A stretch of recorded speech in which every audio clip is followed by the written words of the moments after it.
Então, meus irmãos, retornando, né? Como semana passada, realmente eu não pude, porque estava com muita coisa para terminar, pessoal. Enfim, hoje a gente retoma com o capítulo 5 do livro, né? Deuses Falsos, um tratado sobre idolatria, né? Tratando dos três ídolos mais famosos, poderosos, amados, né? Do nosso tempo, que é o poder, o dinheiro e o sexo. E hoje nós vamos falar de mais uma faceta do poder, né? Falamos sobre sucesso semana passada e agora nós vamos falar sobre poder e glória. E vamos comentar muito sobre política, então acredito que vai ser talvez aí role umas polêmicas, não sei, né? Mas, enfim, se alguém quiser falar, gente, lembrando que está em estudo, mesmo sendo gravado, mas se alguém quiser interromper, abre o áudio e fala, certo? Tranquilo. Bem, ele começa falando o seguinte, que o mundo é um mundo possuído, um mundo endemoniado, né? Ele começa o capítulo dizendo isso. Vivemos num mundo endemoniado, num mundo encapetado, né? Um mundo que precisa de exorcismo. E aí ele dá exemplo de como, de novo, né? Uma das grandes chaves de entendimento da idolatria para Tim Keller é a seguinte: coisas boas conseguimos transformar em ruins quando elas começam a tomar um lugar que não é delas, um lugar que é de Deus. Quando elas começam a tomar uma proporção na vida que é muito maior do que aquelas que elas realmente deveriam ter, né? Quando, por exemplo, um homem ama tanto seu carro que se o filho dele encostar no carro, ele ralha, ele bate, sabe? Quando aí, tipo, já começa a ficar fora de controle, né? Nosso exagero de zelo por uma determinada coisa, né? De atenção, de amor, de cuidado, de devoção. Então a gente transforma uma coisa boa, que pode ser um carro, pode ser um casamento, pode ser filhos, pode ser, inclusive, governos, né? Regimes políticos, pode ser prosperidade econômica, pode ser paz, pode ser uma série de coisas. Conseguimos transformar coisas boas em coisas ruins. Essa é uma das teses aqui de Tim Keller que a gente tem que guardar, que essa é uma mecânica da idolatria, transformar coisas boas em coisas ruins. Ele dá o exemplo com o nazismo, né? O nazismo pega uma coisa boa, que é o quê? Patriotismo. Patriotismo em si, você amar a pátria, o povo onde você nasceu, sua cidade, sua região, ter orgulho de ser nordestino, né? Essas coisas, é bom, não é ruim em si. Não é ruim desde que isso não comece a se tornar, né? Começa assim, ter orgulho de ser nordestino, ter orgulho de falar oxente, de comer cuscuz, não sei o que lá, de, sei lá, usar sandália de couro, não sei, pode ser o que for, né? Mas até aí tá bom, é massa. Mas aí eu começo a achar que, por ser nordestino, eu sou melhor do que o cara do Sul, o cara da Amazônia, o cara do Cerrado, alguém de São Paulo ou do Rio de Janeiro. Isso aconteceu com os nazistas, né? Os nazistas, eles exacerbaram por conta ali deles terem... Os alemães perderam a Primeira Guerra, né? Ficaram muito ressentidos. E esse ressentimento virou orgulho. Não, mas a gente é alemão mesmo, esse alemão é bom, não sei o que lá, a gente faz isso, faz aquilo, não somos eficientes, enfim. E aí eles começaram a chegar a outra conclusão, ao exagero, né? Somos melhores que os outros. E, na verdade, todos os outros povos deveriam nos servir, né? Inclusive, tem os povos que deveriam ser eliminados, que foi o caso dos judeus. Ou seja, pega uma coisa boa, patriotismo, amor à pátria, amor à sua cultura, se transforma numa coisa ruim, nacionalismo. Nacionalismo vira idolatria, que vira destruição e vira vergonha. É uma tônica aqui nesse capítulo, né? O orgulho precede a queda. Provérbios fala isso. O orgulho precede a queda. E isso é verdadeiro. Foi verdadeiro com os nazistas. O orgulho deles foi só o que antecedeu a queda deles, extrema, muito mais vergonhosa do que foi na Primeira Guerra Mundial, né? Foi ter perdido a Segunda Guerra e ainda ter o seu país dividido no meio. Foi uma humilhação muito grande, mas merecida, mas foi uma humilhação. Ele dá um outro exemplo, no exemplo de Robespierre, o líder da Revolução Francesa, que defendia liberdade, igualdade e fraternidade, faz uma revolução, instaura um regime que o nome era o nome singelo de terror, é o nome do regime, né? Terror. Ele tocava literalmente o terror. E ele mesmo acabou guilhotinado. Ele mesmo acabou vítima do seu terror, né? Ou seja, o orgulho precede a queda. Algo deu errado, então, em todos esses sintomas. Princípios nobres ficaram possessos, possuídos por um demônio, né? Porque isso é o que acontece no processo idólatra. E um grande candidato ao lugar de Deus no nosso tempo são as ideologias políticas, né? O tomar líderes políticos como redentores. Líderes políticos amam isso e nós muitas vezes amamos essa solução, uma solução fácil para a vida, né? De achar que candidato A ou B num sistema de república, né? De democracia, de voto, um candidato A ou candidato B representam a redenção. Mesmo que essa redenção, gente, seja uma mínima redenção do nosso país, ela ainda assim ela tem um fundo idólatra, né?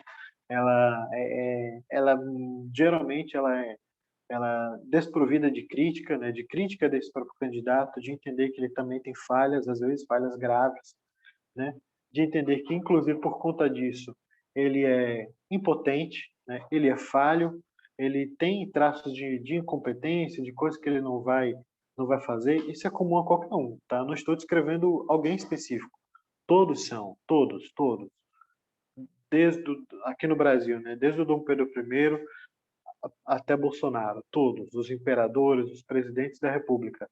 Todos eles têm isso, todos eles têm falha de caráter, todos eles têm limitações, todos eles são humanos, né? Mas em vários momentos da nossa história, especialmente nós, brasileiros, latino-americanos e de cultura de base católica, que tem uma quedinha por heróis, né? Por gostar de heróis. Os católicos gostam muito de santos por conta disso, por uma vontade de, né, ter um herói, né? Um herói mais perto de você. E esse personalismo, de vontade de ter um herói que resolve tudo, né? Eu não conseguia casar, pedi a Santo Antônio, agora casei. Estava desempregado há 3 anos, pedi a Santo Expedito, agora estou empregado. Esse jeito católico, né? Ele não fica só nisso. Ele também vai passar para a política, né? Para o modo como a política se comporta aqui no continente. É aqui no Brasil também, né? Do que? Do personalismo. Por exemplo, no Brasil é comum a gente votar em candidatos e não em partidos. Isso é um problema. Por quê? Porque isso mostra o quanto que nós tendemos a pensar em Messias e não num sistema que é falho, entendeu? Mas é o menos pior e que as pessoas são meras pessoas, servidoras. Não importa quem seja, elas serão governo e governo é servidor do povo, entende? Por exemplo, e quem ganha, ganha para ser governo, para ser governante de todos, não apenas daqueles para quem ele ganhou. A gente esquece isso no Brasil por conta desse nosso fundo. Então, isso é um tempero que piora ainda a realidade política do continente latino-americano e aí dentro brasileiro. Então, amamos esses redentores políticos, né? Esses revolucionários que vão nos tirar do atraso. E aí o que acontece? Os indicadores de idolatria política, que são os que ele coloca aqui. O primeiro é medo do futuro, né? Que é uma coisa muito forte, gente. Em época de eleição, né? Usar o medo do futuro, né? Meu Deus, se fulano ganhar, o Brasil acaba, entendeu? E aí o contrário, se ciclano ganhar, aí a gente vai para frente. Sabe? Nem uma coisa nem outra. Primeiro porque países não costumam acabar por conta de governos. Segundo, porque países são muito grandes, muito complexos. E segundo, porque eles não são Deus. Não são deuses. Eles são limitados. E têm um poder na história extremamente limitado pelo poder maior que é Deus. E terceiro, né? Porque nossa segurança sobre o futuro deveria estar em Deus. Então, esse comportamento de medo do futuro não deveria ser típico de um cristão. O cristão não deveria abrir a boca e dizer: se fulano ganhar, tipo, não, vou me mudar do Brasil, vou para Miami. sabe? Vou para Portugal, sabe? Tipo, por quê? Porque não, porque acabou, né? Cara, não é bem assim. É claro que você pode migrar para algum lugar por uma série de fatores, mas não é um bom fator o medo do futuro, achar que se o seu grupo político a quem você é filiado, você gosta, que ele, se ele ganha ou se ele perde, isso determina o futuro. Não determina, certo? O outro problema também é quando o outro sempre representa o mal. Eu não quero, e Tim Keller também, eu acredito que ele vai nessa base, não parte da ilusão e desnecessária de que cristãos não têm preferências políticas. Obviamente que tem. Cada um tem aqui. Cada um votou no passado para prefeito, segundo os seus entendimentos, suas inclinações. O ponto não é em quem você vota, mas como você vota e como você se comporta com relação aos outros. E esse é uma questão aqui interessante. A de que, no geral, idolatrias políticas se manifestam também como o outro é sempre o mal, o outro é sempre ruim, né? Não. O outro, cara, isso foi muito forte em 2018, né? Você tinha um movimento que era o movimento do ele não, que as pessoas que não queriam votar em Bolsonaro, né? Fizeram um movimento do tipo não, ele não, tipo assim, se, se ele for candidato, se ele ganhar, acabou o Brasil, né? Porque ele representa todo o mal, né? Ele é a manifestação do mal.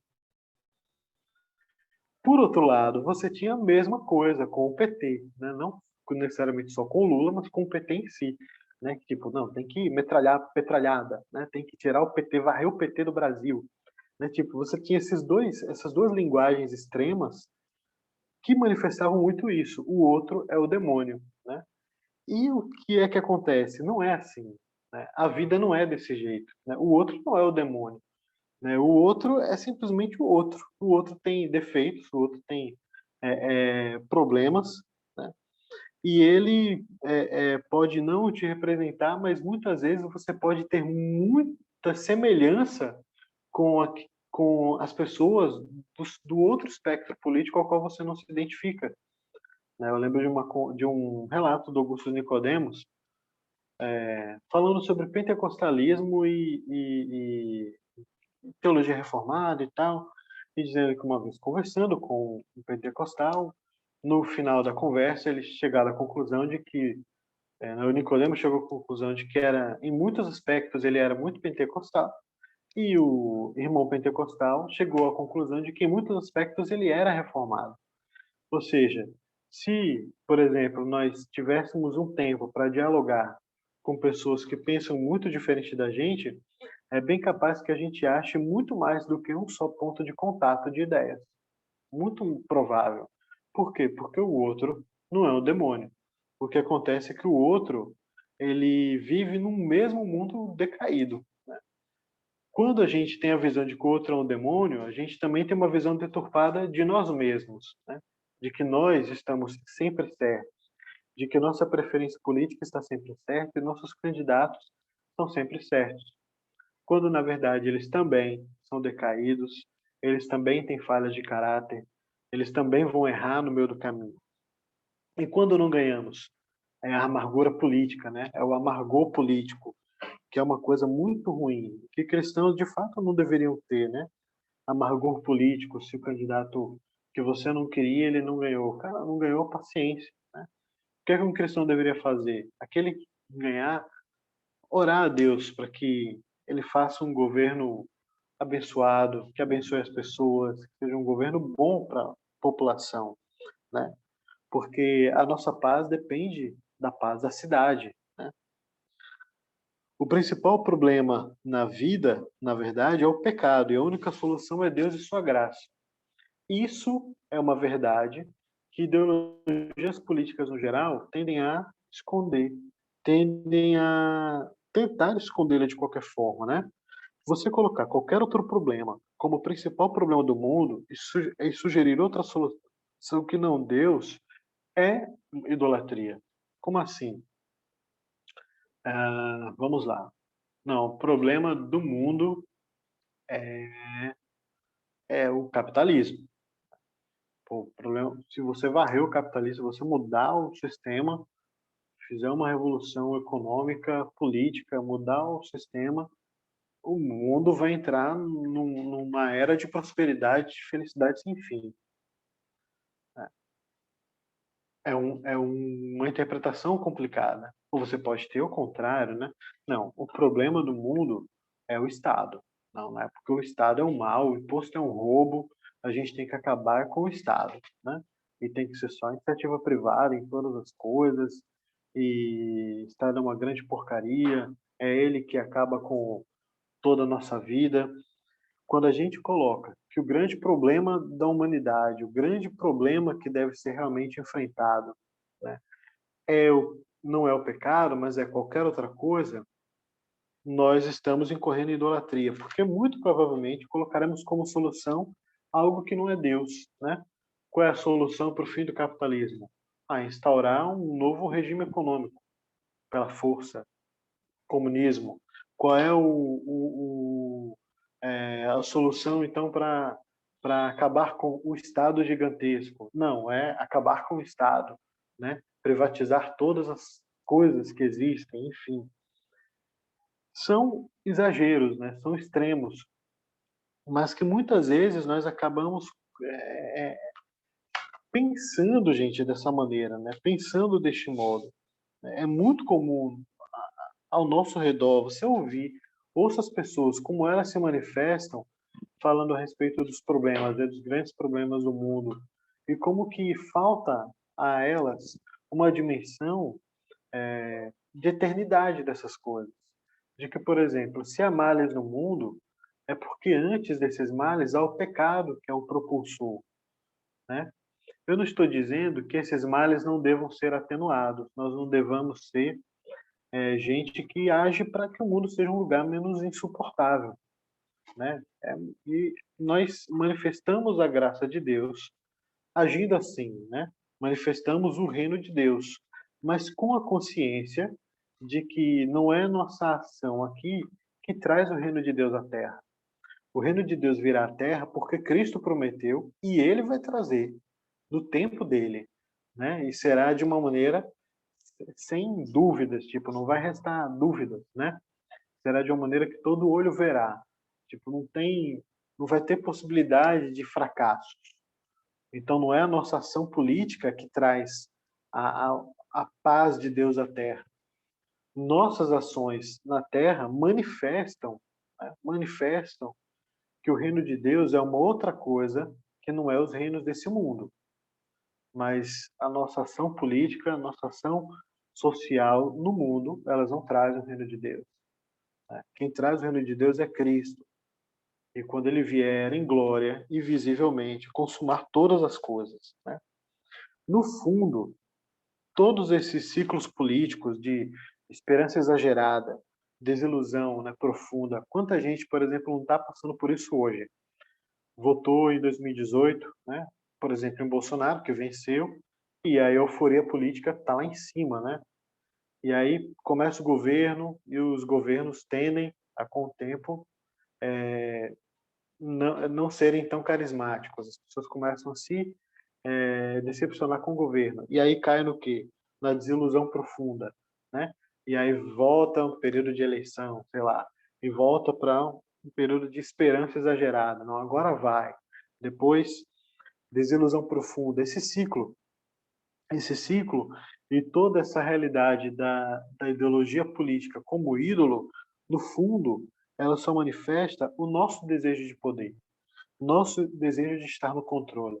É isso, por exemplo, que faz com que a gente se incomode muito quando a oposição, ou seja, aquele que a gente não concorda, está no poder. Pô, fulano está governando, nossa, que absurdo, né? Isso é uma coisa terrível, né? Fulano só... E aí pensa, só faz coisa errada. Eu lembro, né? Minha experiência, em 2000 em 2002 eu filiei a um partido político e aqui no estado tinha outro, o governador era de outro partido. O governador fez a nossa famosa ponte Aracaju-Barra, maravilhosa. Hoje eu acho, sei que foi incrível o que ele fez. certo? A ponte foi um negócio muito bem sacado. Mas na época, é uma porcaria, é uma obra faraônica, esse homem é um faraó mesmo, tem mesmo é que sair. Eu lembro de. Cara, era muito engraçado isso, tipo, nada prestava, entendeu? Passam-se os anos, a ponte se paga, ou seja, o investimento vale a pena, né?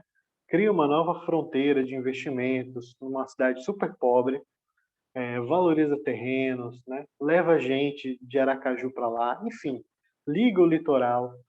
Tem uma série de coisas boas, né? Ah, mas eu não. Isso, por exemplo, tem que necessariamente me fazer fã de tudo que foi o governo João Alves? Claro que não. Mas tenho que reconhecer que foi muito cabuloso, entendeu? Foi uma coisa muito bem feita. Ou seja, é, essa é uma dificuldade que a gente tem quando a gente está apaixonado, né? Quando a gente está apaixonado politicamente, de observar que o outro pode acertar, entendeu? De que ele pode acertar, ele pode fazer uma ideia, ter uma ideia boa que você inclusive não teve, entendeu? De que uma política pública, uma medida de governo dele pode dar certo, né? Quantas pessoas, por exemplo, olha que curioso, né? Em 94, quando o Plano Real foi lançado, cara, muito enxovalhamento. Não vai dar certo, tem um ano, meses, a gente tem que trocar de moeda de novo. É, o PT, por exemplo, fazia muito isso, fez muita campanha. Em 2002 o PT ganha, em 2013 o PT assume. E o que o PT faz?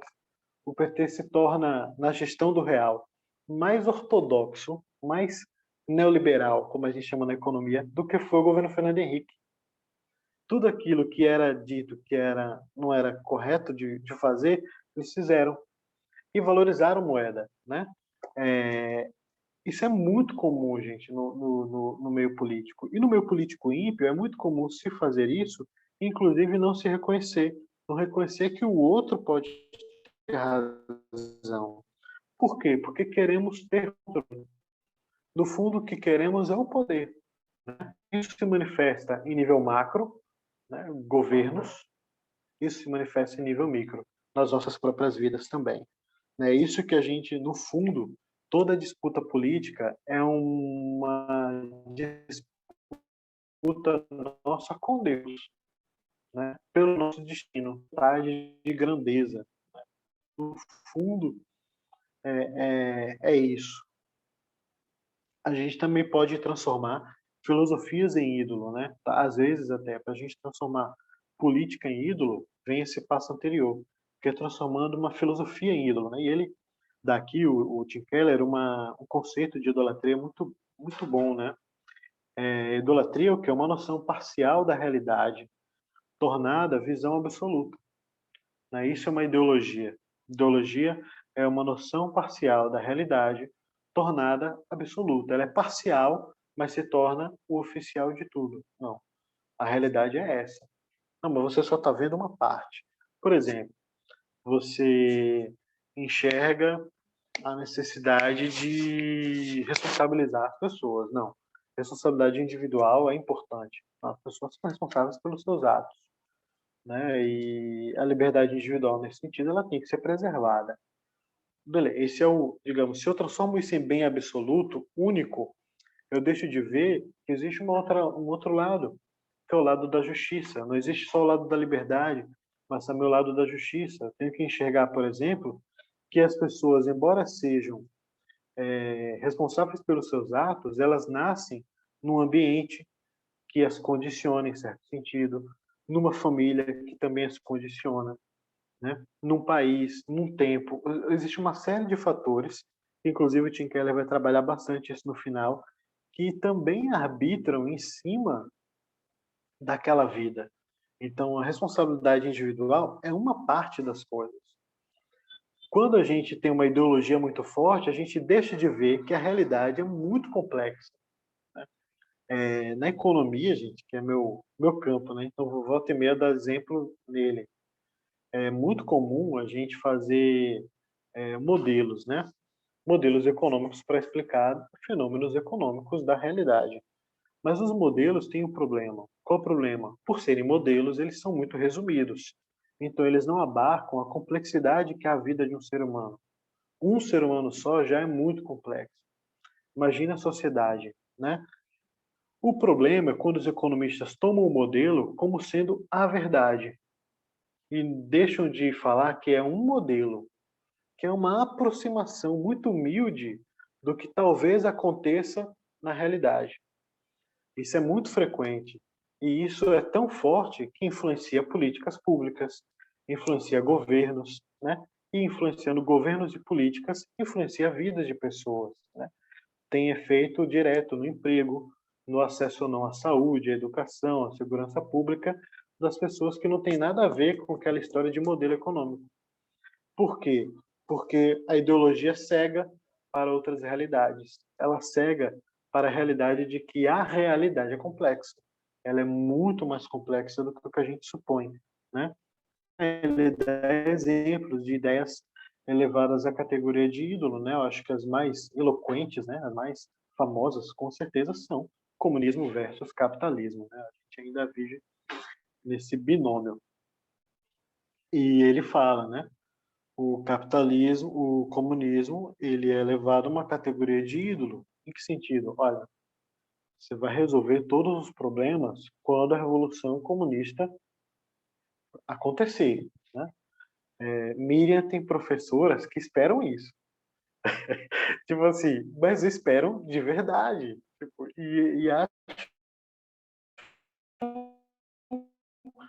eu também tenho professores assim, né? Então, enquanto eles esperam, eles vivem uma vida um pouco mais cínica. Na, na, na, no serviço social, as pessoas são mais, têm um espírito mais abnegado. Mas o que acontece? Em todo caso, há uma noção parcial da realidade, de que o problema da realidade, no caso do comunismo, né, é de que as estruturas determinam o indivíduo e que o indivíduo não tem arbítrio. Arbítrio é uma palavra ruim, né, gente, para a gente, eu acho que as pessoas podem confundir com livre-arbítrio. O indivíduo não tem livre escolha, livre agência, que é um termo mais calvinista, né? O indivíduo não tem livre agência, livre escolha sobre os seus atos, né? De que não, tudo é determinado. Tudo é determinado. Você não tem por onde correr. Pô, pega a realidade e vê que a realidade não é assim. Ela não encaixa nesse modelo do comunista. Entendeu? De que as pessoas têm sim uma grande margem de manobra e devem ser responsabilizadas pelos seus atos também. Ou seja, as duas coisas parecem conviver. Infraestrutura, né? Estrutura, melhor dizendo, a estrutura social, histórica, cultural, com as pessoas agindo nesse meio, né? As duas coisas valem. Aí você vem o exemplo oposto, que ele fala aqui, não é uma leitura muito boa, mas é uma leitura que, para o nosso exemplo, vale, do Adam Smith, né? Adam Smith, o primeiro economista, ele fala de uma mãe invisível, né? Da mãe do pecado, que faz com que a vida viva em harmonia. Aí eu pergunto a você, a vida é harmoniosa? Não, a vida é caótica, né? O nosso entendimento de doutrina da queda nos faz, na verdade, compreender que a vida sempre tende à desordem. Isso combina com a doutrina da queda. E ao meu ver, a doutrina da queda explica muito melhor a realidade. Como? Gente, a humanidade tende sempre a tentar se matar, né? Eu brincando aqui, assim que Mariana nasceu, a família falando, olha, qual é a nossa função? É evitar Mariana do comportamento suicida, que é natural de todos os seres humanos quando nascem. Comportamento autodestrutivo. Mariana nunca viu uma tomada de energia, mas isso ela não precisa ver ser apresentada para querer meter o dedo dentro da tomada, certo? Por quê? Porque esse sentimento de autodestruição, de desordem, de caos, né, de pecado, já existe dentro dela, né? Ela quer se autodestruir porque ela foi programada para isso, mas foi desprogramada para viver eternamente e programada para morrer, né? Reprogramada para morrer. Então, o que acontece? Esse ser humano, o ser humano decaído, ele tende à desordem mesmo, à barbárie, ao caos, né? E não harmonia, né? Então, nem ele será harmonioso por conta de uma revolução, porque revoluções geralmente não causam harmonia, e nem ele será harmonioso se simplesmente for deixado a mão invisível, né, do mercado tomando conta. Por quê? Porque o ser humano é muito mais complexo do que o que as redes podem querer dar conta de explicar.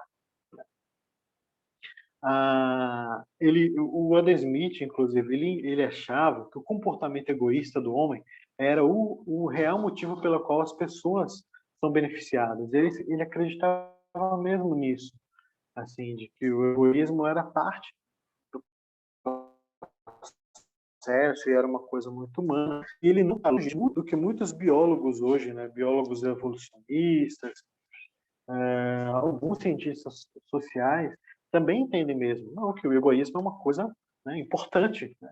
E aí, tipo, cara, isso no evangelho não é assim. No evangelho, egoísmo é pecado, é uma forma de idolatria, né? É complicado. Perigo, né? Um perigo é divorciar a vida privada de vida pública, né? É, a tentação, inclusive, de achar que essas coisas todas, elas não têm nada a ver com a minha vida, né? Com a nossa vida, mas isso se manifesta também na nossa vida, né? Outro perigo que tem a ver com essa questão da ideologia. Por que é que um crente não deveria abraçar uma ideologia?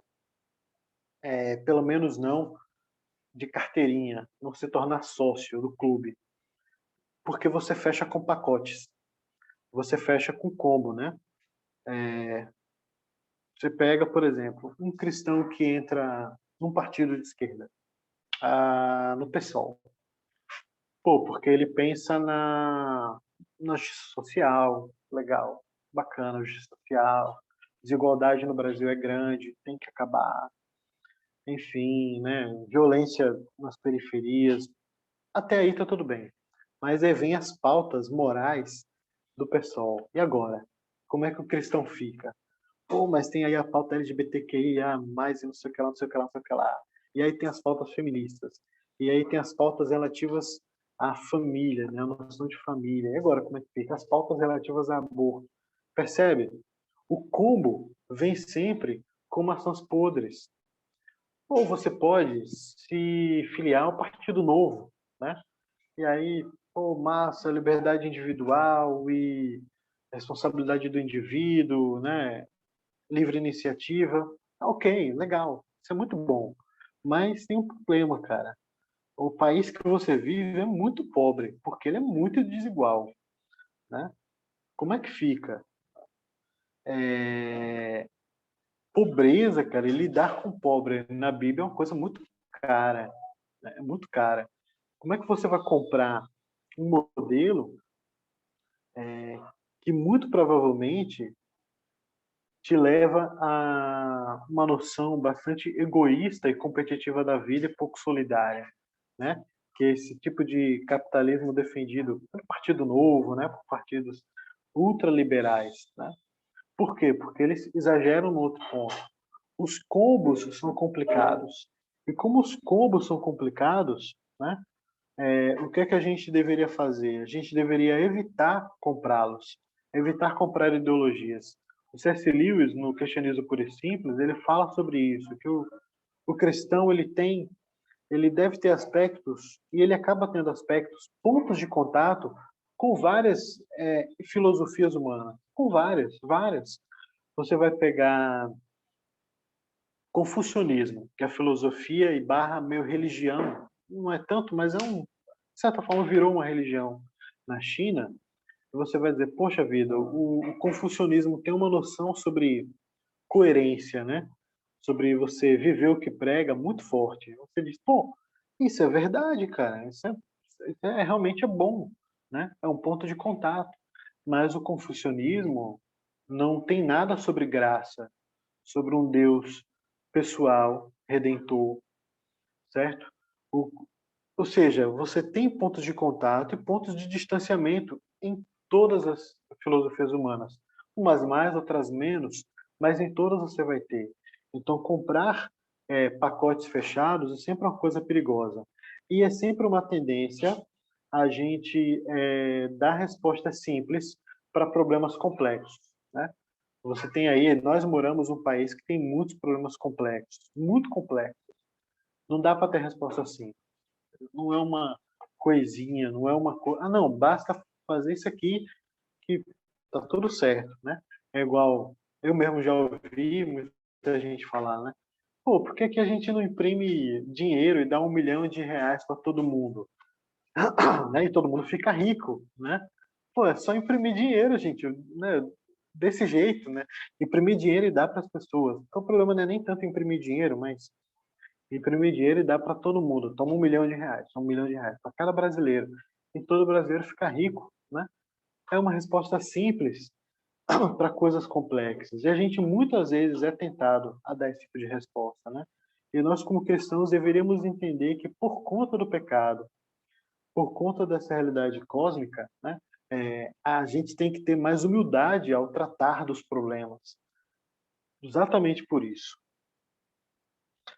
E aí ele vai dar o exemplo de como poder e glória, né, são realmente a manifestação de que o orgulho precede a queda com a vida de Nabucodonosor, né? Nabucodonosor é um rei inseguro, porque todo rei, todo tirano, todo homem poderoso, qualquer um, é muito inseguro, tem medo de traição, tem medo de ser apunhalado pelas costas, tem medo de perder o poder. Todos eles, gente, porque essa vaidade é muito forte, né? Então você tem que fazer alguma coisa, ou você tem que acusar de fraude, que é o que, por exemplo, o Bolsonaro faz, ou tentar eleger um poste, que foi o que Lula fez. Ou seja, você sempre tenta fazer alguma coisa para se manter agarrado ao poder, né? Porque você tem medo de perdê-lo. E Nabucodonosor era esse exemplo, né? Ele era um grande conquistador, ele, né, liderou ali o início do famoso Império Neobabilônico, conquista lá a região da Judéia e ele tem um sonho. Esse sonho é aquele sonho famoso da estátua, né? De vários metais e de pés de barro. E é um sonho que demonstrava o quê? O Tim Keller interpreta assim, é bem massa. Interpreta a fragilidade, a sua insegurança, o seu medo de que, no fundo, aquele homem tão poderoso tinha muito medo de perder o poder, né, de fracassar, ou de ser, né, defenestrado por um traidor ou por um novo conquistador de um outro país. Então ele tem esse sonho, né, Daniel interpreta para ele e tudo mais, ele fica meio assustado e até rende louvores a Deus, enfim, porque ele é, no fundo, um homem seguro. Né? É o medo da impotência, como fala o Tim Keller, porque nós não admitimos nossa fragilidade. Homens normais, como eu creio que a maioria de nós aqui, não gostam de admitir as suas fragilidades, né? E quanto mais homens em posição de poder, né? Não admitem mesmo, né? Às vezes o seu poder não é nem político, às vezes é só um grande artista, um grande desportista, e você não quer admitir fragilidades. Né? Nós não queremos admitir fragilidades diante dos nossos cônjuges, dos nossos filhos, né? Mas somos frágeis, inseguros. E a insegurança humana faz o homem tentar superá-la, tentando se tornar poderoso. Mas qual é o problema? O problema é que, no fundo, na prática, você tem aí, né, na percentagem aí do Tim Keller, até 5% aí de controle sobre sua vida. É muito pouco que você tem, né? Então, o que é que acontece? Vai se manifestar os ídolos profundos, o ídolo profundo do poder, do fundo do poder, do controle de querer estar nas rédeas da sua própria vida e muitas vezes também na vida dos outros, que é o que fazem as pessoas que têm o poder como seu grande, né, sua grande paixão, né, como era o caso de Nabucodonosor. Nabucodonosor, ele foi chamado por esse sonho à humildade. É uma outra maneira de você interpretar esse sonho que geralmente as pessoas fazem interpretações escatológicas, né? Não sem razão.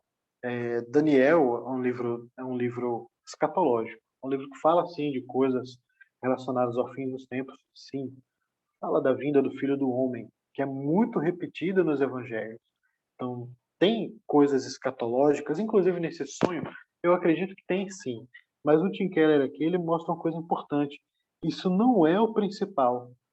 Isso não é o principal. O principal aqui, né? Primeiro, é Deus tratando Nabucodonosor, mostrando para ele, né, que ele precisa ser mais humilde porque ele é o ídolo de pés de barro. Ele é essa estátua. Ou seja, você pode ter toda essa estrutura forte, mas os seus pés, a sua base é frágil. E basta uma pedra que se descola, uma pedrinha para derrubar você, né?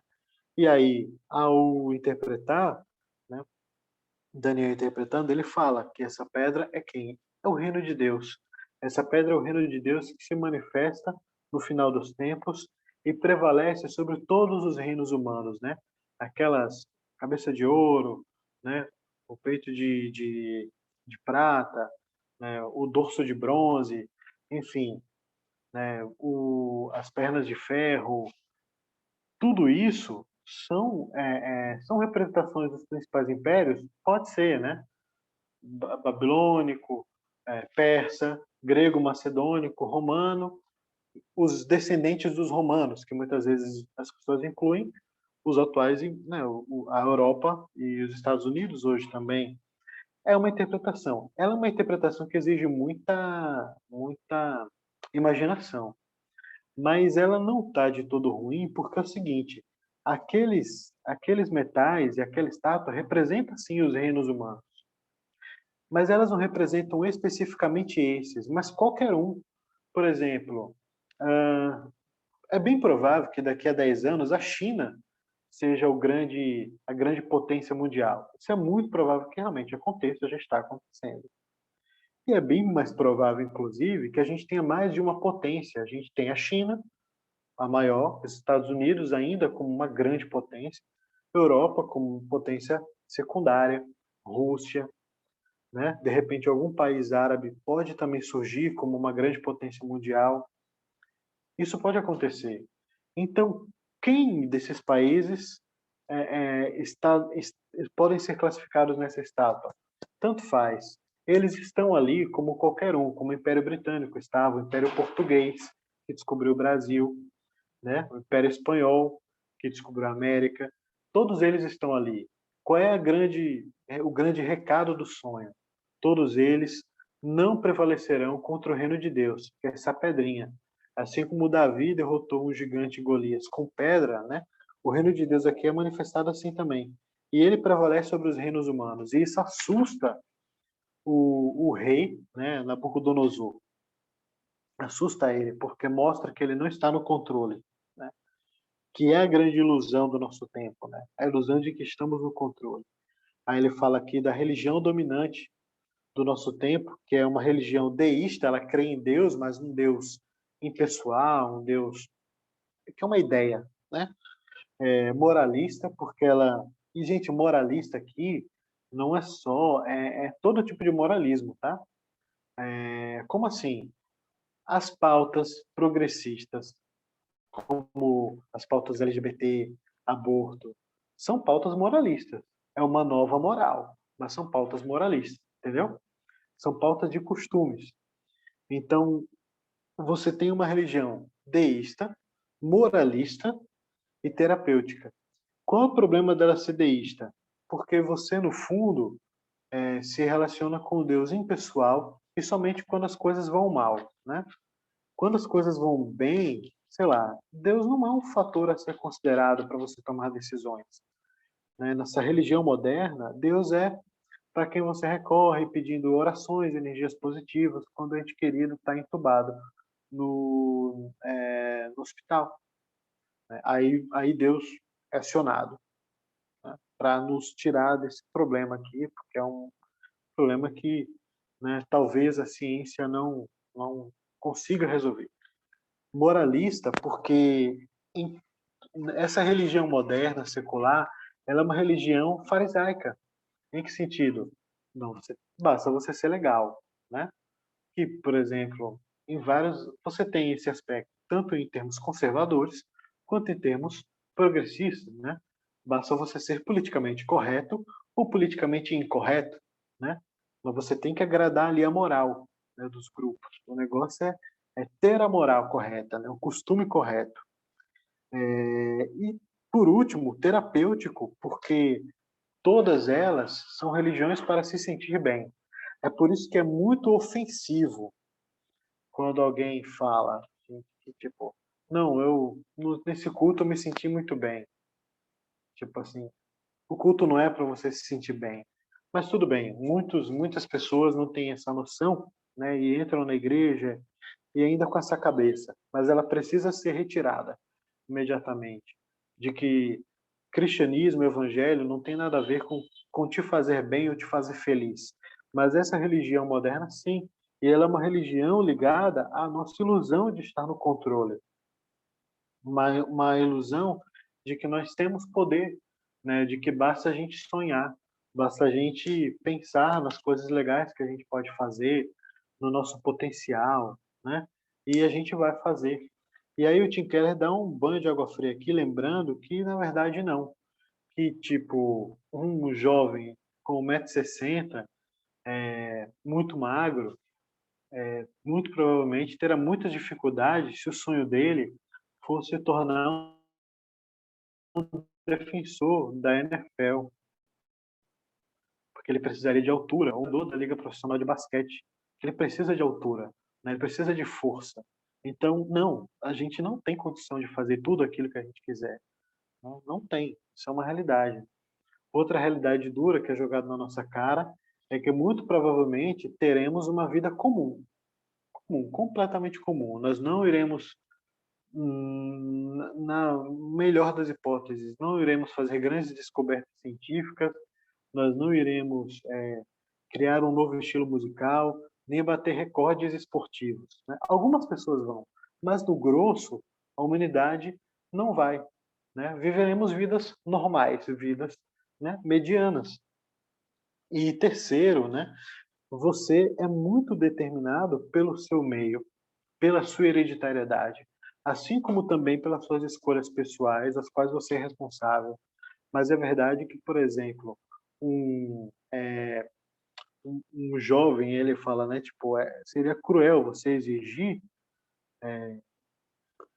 de um jovem, por exemplo, nascido no interior da Mongólia, né, achar que ele tem, por exemplo, as mesmas condições de se tornar um grande empresário de uma empresa unicórnio aí, de uma fintech, né, de uma empresa baseada em tecnologia, né, intensiva em tecnologia, comparado, por exemplo, com alguém nascido perto do Vale do Silício, né, em São Francisco, na Califórnia, que tem todo um ambiente, certo?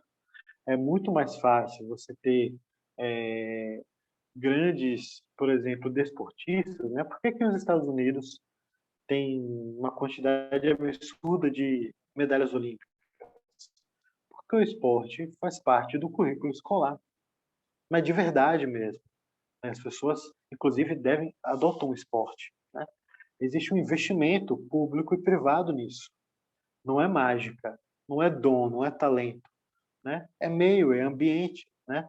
É muito mais provável que alguém, por exemplo, que tem pais músicos, né, seja um músico também. Nossa, isso é muito comum, né? O que você mais vê, né, músicos falando, não, é que eu tinha um pai, tinha um avô que tocava violão, e tinha música em casa, a gente sempre cantava.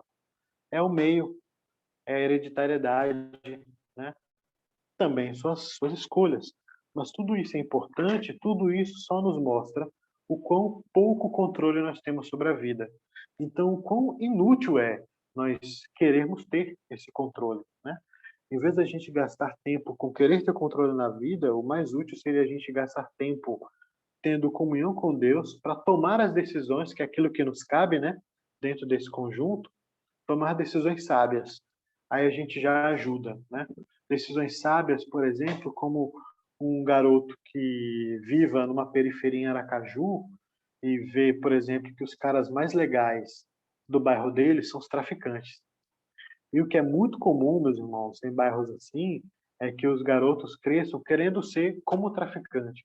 Porque o traficante é um cara massa, ele tem os carros mais legais, ele está sempre com um vestido de uma maneira massa, relógios, e anda com mulheres, né? O cara que as mulheres gostam, e é poderoso, ele é temido, ele é amado, ele é admirado, ele é respeitado. até a polícia, né, respeita. Uma escolha sábia, por exemplo, faz um garoto que nasce na periferia e que tem muitas vezes esse tipo de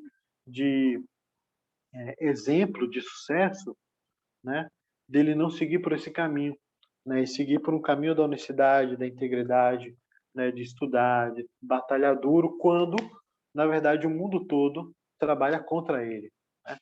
Então, nisso que a gente deveria gastar mais tempo, né, com fazer as escolhas sábias, né, mas não com tentar tomar o controle de uma coisa que a gente não tem, né, de que, no fundo, Deus é, de fato, quem tem o controle. Ele termina aqui falando que esse é uma história que ela não termina tão muito boa, né? Porque ele fica louco, porque pelo visto a, a puxada de orelha acadêmica, como o Tim Keller fala, não surte efeito. E ele tem um outro sonho perturbador, que é o sonho da árvore que cresce até o céu e ela é cortada, né? Uma voz manda cortar, ela é cortada, fica só um toco. E aí ele pergunta a Daniel, né? Daniel, o que é isso? Daniel diz a ele como? Daniel fala: arrependa-se dos seus pecados, porque a árvore é você, e Deus vai te cortar, né? Deus vai te tirar do meio dos homens, né? E por um tempo você vai viver com os animais. E ele fala, o Tim Keller fala uma coisa muito interessante, que ele diz o seguinte, né, de que os humanos, quando tentam se tornar iguais a deuses, eles caem a ponto de se tornarem menos que humanos. Que interessante, né? Nossa tentativa de ser Deus nos faz cair a tal ponto de degradação, e é isso que inclusive fala o capítulo 1 de Romanos que a gente acabou de ver nos últimos domingos. Fala de como que o homem, na sua tentativa de querer ser Deus, ele deixa de ser gente, ele deixa de ser pessoa, né? Ele deixa de ser um ser humano, ele se bestializa, ele não vira um animal, tipo um macaco ou um cachorro, ele vira uma besta, né? Uma besta fera, uma coisa pior do que animal, né? Um ser completamente decaído. E isso é muito forte no testemunho do Nabucodonosor, porque Nabucodonosor não se arrepende com aquela primeira lição, vai tomar uma segunda, e agora essa segunda é uma lição pessoal, né? E ele agora vai ter que aprender que o contrário da loucura do orgulho é a humildade. Esse é o único caminho. O contrário da loucura do orgulho é a humildade. E ele vai aprender desse jeito, né? Ficando louco, andando com os animais. No mesmo dia em que ele olha para Babilônia, que era, né, Babilônia era um negócio tão fascinante que quando Alexandre entra, né, na Babilônia, ele fica encantado com a cidade e decide não destruí-la, né, e decide fazer dela a sede do seu império. Por quê? Porque a cidade era absurdamente linda, né? Era tão bonita que, ao invés de fazer aquilo que todos os conquistadores faziam, que era destruir, né? Lembra, Nabucodonosor destruiu o templo. Por quê? Porque os conquistadores destroem cidades e reconstroem no lugar, porque não querem ter vestígios, né, do poder anterior. O Alexandre não fez isso com a Babilônia, de tão fascinante que a cidade era. E Nabucodonosor olha para a Babilônia, né, se vangloria, né, essa cidade que eu construí, né, o império que eu tenho e tudo mais, eu sou o cara. E naquele mesmo dia ele se torna como um bicho e vai pastar com gado. Por quê? Porque quem não é humilde cai na loucura do orgulho, se bestializa, né? Quem vive com sede de poder há muito tempo deixou de ser gente, né? E o orgulho ressuscita a morte. O único antídoto, irmãos, para a gente é a gente olhar para Deus, né?